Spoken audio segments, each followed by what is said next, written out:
Hey Ryan, how are you, man? Great, how you doing? Pretty good, pretty good. We're still figuring out how to juggle from one track to the other here. It's Um, all good. and I could see people are flowing back into track two here. So, Great. do you have your slides ready to rock? Yeah, I've got my screen shared up there. Can you see it okay?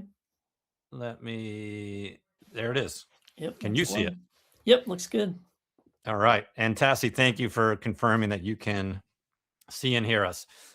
So, folks, this is Ryan Day, guy I've gotten to know over the last few months. Tremendous dude. He's author of AI and APIs and apps and bringing it all together. So, I'm actually super excited for this one because I do a ton of AI vibe coding and I don't really understand what's going on behind the scenes. So, Ryan, let me step aside, let you have the floor. Great, thanks. And if you don't mind, can you chat my tips link in there to the chat if you get a chance? All right. So very excited to speak to everybody today. This is a great event and really excited to share with you all. So I'm going to be talking about really the big picture about generative AI and how it uses APIs. And so, a lot of the presentations today have been excellent deep dives on different specific topics. This one, I hope you can kind of take a step back and really get a mental model for some of the important ways that APIs are being used with AI. So I'm a data scientist, and for me, it's been really exciting these last couple of years to see the impact that data science, machine learning, ML models have had not only on the whole IT industry, but honestly, the whole internet, all of business, all of our lives. And so the thing that's most interesting thing about it to me, though, is as an individual data scientist, software developer, machine learning engineer, data professional, these different roles that we have, what should you and I be learning specifically based on the impact of AI? So really, what tangible skills should you be learning today? Should I be picking up today? That's going to let us have the biggest impact in the industry based on what's going on. And so I speak to data scientists a lot. And what I recommend is this, is that if you want to uh, succeed in AI, if you want to dip your toe in, you want to begin having an impact and learning about how it all works, first master APIs, because none of us are going to be able to be expert in all of the different parts of AI and the different from consuming it to implementing all these. But APIs play a critical role in a lot of different areas of AI. And that's what I'm going to kind of walk through with you today.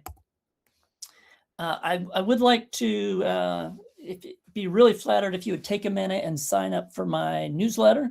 So thanks, Dan, for putting that in the chat. Every week, every couple weeks, I put out a new newsletter, and I really focus in on topics for individual practitioners about individual skills that you can pick up or resources, tools, things like that I come across. Dan mentioned about publishing, so I did publish a book that has come out this last year, and again is based on just practical hands-on exercises you can do to build some of these things. So would love it if you signed up for that newsletter, and you can follow along with more tips. So how do AI apps use APIs today? What are the big picture ways? To me, a mental model is that if these are major areas the way AI is using APIs. So one is consuming and serving LLM models. So the models themselves behind the companies like OpenAI, like Anthropic, all of these, the models behind all of the engines, the reasoning engines that agents are built on. All these things are primarily deployed as APIs. And research has shown that as new LLM models are deployed, the number one way that those are deployed for consumption now is by exposing an API endpoint. Next one is consuming APIs through a RAG application. So there's a couple of major styles of AI applications. Retrieval-Augmented Generation is one of them, RAG. And so if you have a data API or a tool API, an existing API that you want to be consumed by a RAG application, and we'll look at what that looks like. On the flip side of a RAG application is an agentic app, whether this be, a chat agent that you interact with, or a fully operating agent that you're managing and having it do tasks for you, coding agent, things like this. They're going to be consuming APIs. So that's another major way. And then the last model, which I've seen, there's been several good talks about this today, is model context protocol. And so I'll show how that's another way of consuming and serving APIs. So let's dive in and see some of these. So that first one, serving and consuming LLM models. So let's look at this diagram and first put on your LLM provider hat. So you have a very expensive model that you have trained. The numbers are kind of eye-watering about the amount of money, amount of cycles that are spent training an LLM model. And you see those big providers, those that I mentioned, are continually retraining and rolling out either their big LLM models, or in some cases, ensembles of models, or specifically tuned models for one purpose or another. So you've got this big LLM. Now, what do you do with it? And so, as I mentioned, the most popular way, especially for those big commercial ones, is to serve it up with an API. And so that's kind of what this represents here on the left-hand side, is that you've got the LLM, then you need to serve up the generative AI API. This looks pretty simple, but we're talking about massively scaled, load balanced, and high performance APIs. So that's a big portion, and that's going to be served up there. Now, put on your other hat, you're an application builder, and you want to build an application that uses an LLM, either using it for the chat interface or that reasoning engine to power an agent, all these things. And so then now you're in the consumer mode. You're going to be getting access to that oftentimes by making API calls to it. Okay, next one is consuming APIs through a RAG application. So this is a pretty interesting one.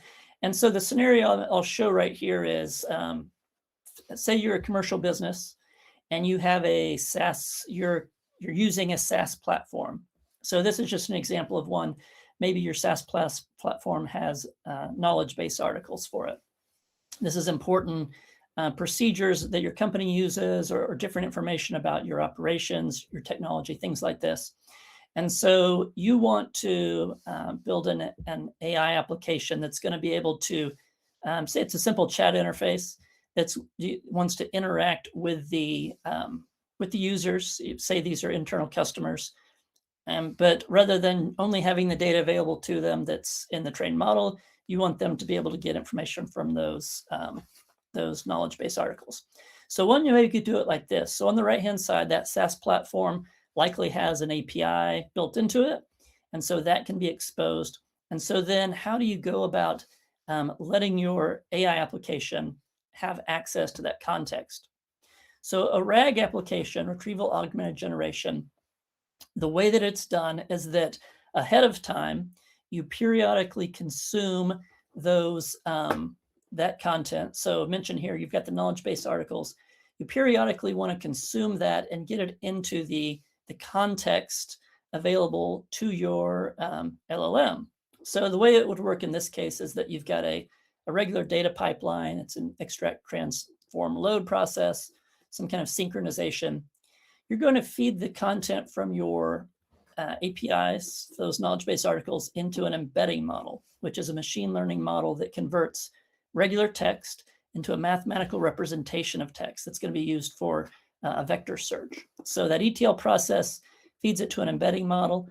Embedding model stores it as embeddings in some type of vector store. And then the application then is going to have access to that vector store. So from the user's perspective, they're going to come in and they're going to chat with that AI application. It's going to take their prompt, the text that they give, maybe a question that they have, and it's going to convert it into vectors. And so that prompt will then go to a vector store and do a vector search. And in essence, what this is happening is, based on the mathematical representation of the contextual meaning of their question or of their query, what is the most similar, mathematically similar content in the vector store. It's another way of saying, what's not necessarily what is the exact answer to their question, but what is the most similar content to their question. Goes through that vector search. Both the prompt and the response are fed back to the LLM. The LLM gives a response and back to the user. So the key thing, how does this relate to APIs? The idea is that the content you have is available through this API and that you are periodically syncing it up into that vector store. So that's RAG. Now, what about an agent? So in this one, there's a couple different ways this works. So an AI agent, some kind of, as I mentioned, it could be a chat agent. It could be something that is running out more autonomously, or you're interacting with another way. This, say you're building this with an AI agent framework. There's several different frameworks. I'm going to show some examples of LangGraph, LangChain in a little while here. They have the concept of tools. And so within the agent framework, you're going to give the ability to your agent to interact with tools. And so say you have some APIs. One is a data API that they can query, do a get to it, retrieve results. And then we'll have what I'm calling here an operational API, meaning something that you can perform a task, whether it be, kind of the classic example, go book me a ticket on a plane flight, or some other type of operation. So what you're going to use is some type of tool wrapper that's available in the agent framework. Define ahead of time that there's some tools they could use to do a retrieve, which is wrapping an HTTP GET, or do some type of operation, which is wrapping an HTTP post. So then as the agent goes along, so the agent itself is probably using an LLM for a couple of purposes. One, it's going to give that chat interface for a user. In addition, it's going to have the reasoning engine. A tool calling LLM is going to look at the tools that are available, that the program code has given it, and then based upon the query that it's a result, the prompt from the user, decide which tool it's going to use, and it's going to call the tool, then it's going to return that. So this is an agentic application. Last one, big picture, and then I'll show a little more detail on some of these, is Model Context Protocol. So MCP is, I guess, around 1.5 years old now.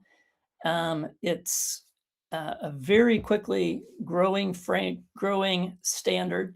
A lot of people are adopting it. It's changing very rapidly based on what I'm seeing. And I don't know if your experience has been the same, but the way that it affects APIs is this. So I'll just say that Model Context Protocol doesn't necessarily rely on APIs, but from our API perspective, it's going to be another mode that we're going to serve APIs to an AI application. So in this case, we have a remote service down here, which is our web API. And we're going to wrap it with a Model Context Protocol server, MCP server. And in this picture, it shows, this is web hosted running across the internet. It doesn't have to be. Those can be locally running. MCP also has the ability to, get local files, local databases. But for our purposes, we're going to wrap our web API with the MCP server. Then from the user's perspective, they're going to be interacting with an MCP client. And so those are the two key components of MCP, is that client and the server. The client is going to be implemented, could be a variety of ways. It could be a commercial tool like Claude Desktop. It might be VS Code that a developer is using.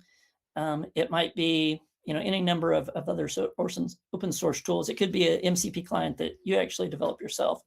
But using the Model Context Protocol, the MCP protocol, the client is going to look at the number of tools that it has available to it, and it will interact with your tool, which in this case goes back to the API. So hopefully that gives you a big picture. You can see, I hope that kind of backs up the claim I've said, that all of these things are important ways of interacting with AI. They're all a little bit different flavor, but APIs play an important role in them, both from still providing the data that you have in an API to them, but also even building those agentic applications themselves is done in large part through APIs. Okay, so how does this affect you? Here are some skills that I would recommend today that you develop to work with APIs and AI applications. So if you look at these. So building agents themselves is an excellent skill to build. That might be through some of the agent frameworks. There's also native SDKs that some of the LLM providers have themselves. Building an agent, this is where I would start if you haven't built one yourself. That's a great way to really start to understand the internals of it, see where APIs are being used, see how they can consume APIs. A second one is to create a model serving API. So take a step back from that you're building an agent and all of that. Just looking at the fact that having a machine learning model, could be an LLM, it could be a traditional type of machine learning model for regression or classification, building an API that wraps that and then interacting with that. It's another important skill. Creating an SDK. This is one that I'm a big proponent of. Traditionally in API development, my background, a lot of times we looked at at software development kits or API wrappers as being a nice to have or something that a really large enterprise API program might have. In the context of building AI apps or working, really consuming anybody who is a data scientist, ML engineer interacting with your API application, with your API, having an SDK is really table stakes. And I'll show you that in some of the LLM providers as well. But people who are interacting in Python development, whether it be in a notebook or developing through a coding interface, they want to do a pip install of your library, and they just want to interact with it in a Pythonic way and retrieve your data, oftentimes not even considering that there's an API hidden under there or not. To them, it's your data. So building SDKs is really important. Model context protocol is rapidly changing, but honestly, in my opinion, it's a good time to get in and be building stuff with it, seeing how it's evolving in that one. The one thing that underlie all of those skills, what I think are related to all of them, is consuming APIs responsibly. And I mean a specific thing of that. The actual core skill of calling APIs, putting in rate limiting, retry, securing credentials, all of these things that go way beyond a typical kind of hello world API call in your code are really fundamental to all of these things. And if you build an SDK, that's one of the things that you're building into the SDK is that this really industrial strength method of interacting with an API. And then that's really useful, whether it's in you're doing it through an agent framework or you're doing it in your code, things like that. So I'll do an updated one. So for my newsletter this week, I had a conversation with Jeremiah Lowen, who is the founder of FastMCP, CEO of the company Prefect that is hosting FastMCP, and was kind of asking some of these questions to him, what he thinks skills people should be building right now. And he said that it was interesting. He used the term agent intuition. And the point that he made is that the way that we're serving up APIs to be consumed by an agent is very different than being consumed by a development team. And it's not necessarily what you would expect. And so developing the intuition for how an agent is going to interact with your API is really important. So, what does it look like when an agent is consuming your API or through an MCP server, how it's doing it? What API design is going to work optimally with them? What types of patterns are they going to work effectively with?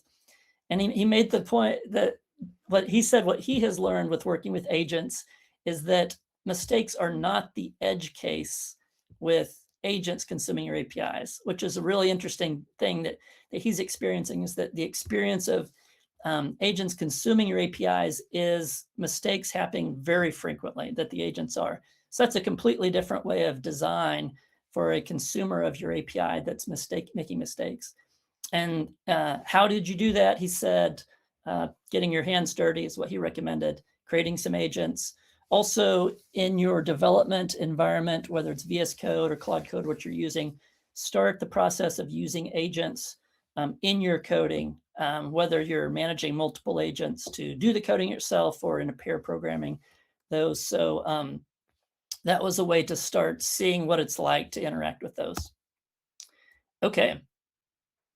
So I'm going to do just a couple of deep dives with the remaining time here. So let's start with creating an API to serve an LLM, about how LLM providers serve up LLM models. So the example of this one I'm going to show is Anthropic. I've used their APIs most.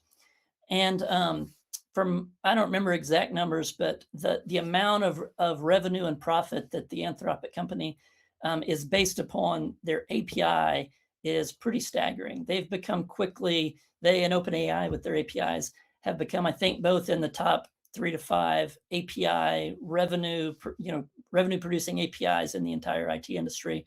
It's massively profitable business line for Anthropic in particular. So if you go there, you'll see when you get to their API docs, which makes sense, you'll start by interacting with their chat agent to discuss it. But then the rest of it will look like a pretty traditional API portal. So you'll have your getting started. It'll talk about interacting, with your credentials, your authentication. Reinforcing my idea about the SDKs, when you look at the LLM providers, they're pretty heavy investors in software development kits. If you go and look at theirs, I think they have SDKs for Python, TypeScript, Java, and Go out of the box. So I think that's their default, how you're going to interact with their API. And one really interesting thing I'll show about this is when you start calling the APIs, you get an billing account, you start building an agentic application. This is the log of one API call. And so the thing I'll key in here is on this one here is that traditional API calls, our billing is based on number of requests we're making or possibly the amount of data. With the LLM providers, it's all about the tokens. So for this one API call, it used 40 input tokens, 24 output tokens, those tokens being chunks of code that were sent in or sent back. So you can see how important it becomes when your billing is based on those. It has really big implications to how you design the application that calls the API. If you're sending data to an LLM that's using your API, then the amount of data you return in it, your return payload, has affect all of those. So that's a key principle of using LLM APIs. Next one is from that provider point of view, looking at building an application here, okay? And there's several different ways of building agents. This one is an example from my book. And so this is an LLM-powered application, building an agent using LangChain and LangGraph. And I'll point out a couple of interesting things. So the agent itself is written with LangChain and LangGraph, but the engine, the reasoning engine behind the entire application is powered by a tool calling LLM. And so the agent itself is built in order you choose which LLM API you're going to use and you plug it in. So LangGraph is using Anthropic APIs, and it's used both for the chat interface, but again, that reasoning agent of deciding I have these tools available to me, which tool should I call to serve a job? So that LLM has really two key points there, and it's serving it up through the API. The next one is that RAG application I mentioned. I talked about it in pretty theoretical terms, but just one concrete example of it is Microsoft, actually. So Microsoft uses for their primary chat interface is Copilot 365. And so that's built into the Microsoft platform. And it's interesting because Copilot is built on the overall Microsoft Graph. So Microsoft Graph was already a core part of the platform, but basically it serves the purpose of that vector store. And so as the users interact with the chat agent, it's pulling content from that vector store. And so going back to if I have an API and I want to serve it up into this RAG application, they have a concept called Copilot connectors. And so these are, in essence, API wrappers that work with different, they might work with the SaaS APIs from different platforms. You can also create custom ones for your own APIs. But it serves that purpose of taking content regularly from your APIs, then indexing them into the Microsoft Graph, so that when you chat with Copilot, then through that retrieval-augmented generation, it has that richer content specific to you available. This shows a gallery of what that looks like. So last one, I'll show MCP real quick. So this one's funny because I gave a version of this talk about a month and a half ago, and I had just refreshed it using FastMCP 2.0. In a month and a half, there's already a brand new major release, FastMCP 3. And so I went through the process of refreshing my app and some examples in that this week. It actually says on there that keep in mind that breaking changes are coming in FastMCP 4. And that's not unique to this one. This is a Python implementation of MCP for building servers, but the whole MCP protocol is changing that quickly. So you might take a screenshot here. There's a GitHub repo here that I have a pretty simple example of using MCP server to wrap my API, but you're welcome to check that out. I've actually hosted it in their hosting. This was called FastMCP Cloud about a month and a half ago. They've rebranded it as Prefect Horizon. And so you can use FastMCP, their framework, open source. You can develop MCP servers, in my case, wrapping my API, and you can host it on their cloud platform. And then it's interesting with that, they have a test client built in where you can chat with your MCP server there and see how that works. So I'm wrapping up here. So if you want to grab a screenshot of here, just some quick design tips about designing your APIs if they're going to be used for API. And grab a screenshot of that. I'd be happy to chat offline, tell you a little more details. But as I wrap up, I'll mention one more time the tips, my tips newsletter. If any of this stuff has been interesting, if you're interested in FastMCP, this next week, I'm going to be sharing an update on my interview with the FastMCP founder on that one. It's pretty interesting space. So I hope you'll sign up on this one and look forward to that. Oh, you've already got a bunch of signups, Ryan. Oh, awesome. That's great. Yeah, no, and actually, like, this is one of the quietest chats, and I think it's because I know I was just like absorbing and learning a bunch of stuff, Great. and frankly, we got to bring you back on a dedicated webinar Oh, that'd be because awesome. like I'm still confused about RAG and like even the MCP, Yeah. flow and so forth. I think it would be really great. And That'd so be yeah, awesome. Thank I you. think the audience agrees. Like let's bring you back because we in the security community, we don't often get like these, overviews and 101s, like how does this all work? How does this all Yeah. make sense? Right. So yeah, we don't have a lot of time for questions because there was just so much good content there. But Ryan, let's follow up because I'd love to Oh, thanks. have a deeper dive with you, and highly recommend everyone follow you and sign up for your newsletter. Check out your book. You could Fantastic. see the appreciation in the group. Thanks so much. Really appreciate everybody's time. Look forward to hearing more from you. Right on, definitely. You take care, Ryan. Thanks.